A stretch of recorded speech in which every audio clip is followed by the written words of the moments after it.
Hi, good afternoon or good morning, Philippines. Good night. Thank you sa pagpa-unlock ng ating interview for today sa Bombo Radio Bigan from Ma'am Maylin Cabanilla. Thank you, ma'am. So, sa inyong katanungan po is, it is number 1 question, how is Christmas being celebrated in your country? Is there any tradition you follow? Yes, ma'am, dito sa bansang Pakistan is wala po tayong Christmas dito kasi usually is mostly Muslim dito, Islam ang ang kanilang religion. So, merong isang lugar dito na may nakatirang mga Christian, pero kakaunti lang ang Christian dito. Mostly talaga is Muslim ang mga nakatira dito sa bansang Pakistan. So, yun. Naghahanda sila dito ang ating mga kababayang Pilipina sa city po. Dito po kasi sa aking kinalalagyan is Bulubundukin po ako naka-base. Sa city is maraming mga Pilipina doon. So, dito is ako lang mag-isa po dito sa aking although meron akong isang Pinay pero medyo malayo kami. So, question number 2, it is celebrated in the 25th of Christmas. Yes, ma'am, nagsiselebrate din dito ng Christmas, New Year, sa city lang po talaga, sa Islamabad City, sa Lahore, sa Karachi, kasi dito sa kinararaunan ko is wala talaga dito even birthday, wala po sila dito mga okasyon ng mga Christian. So, sa city lang po talaga andoon yung mga celebration ng mga kahit anong celebration natin.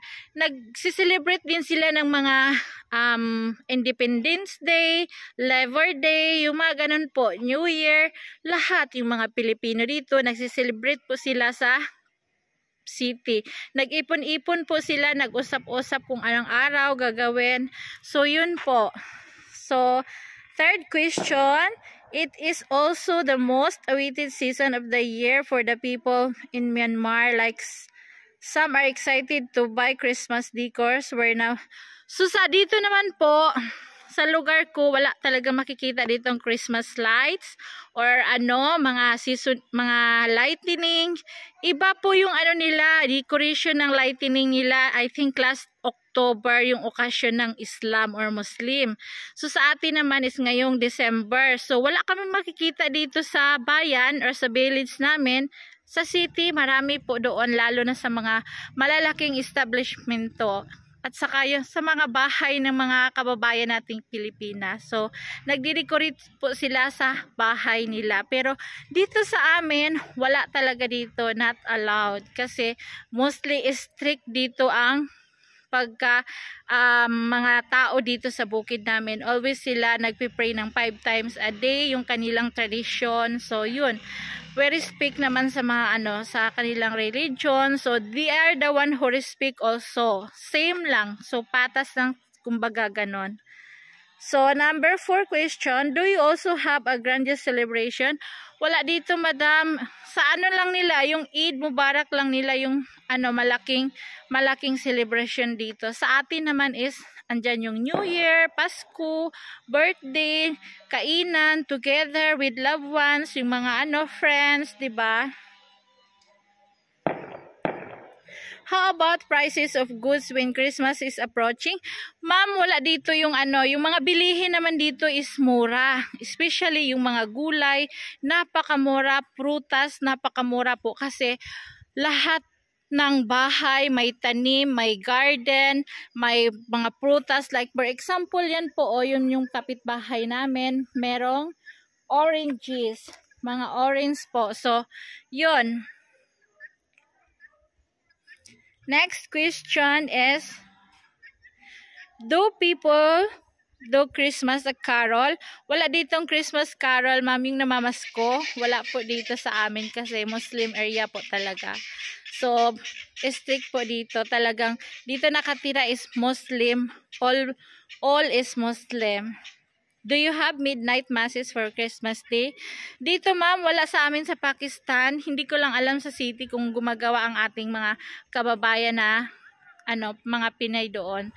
Hindi ko lang po alam kung sila. Midnight masses sila. So how is Merry Christmas din in New Year in your language?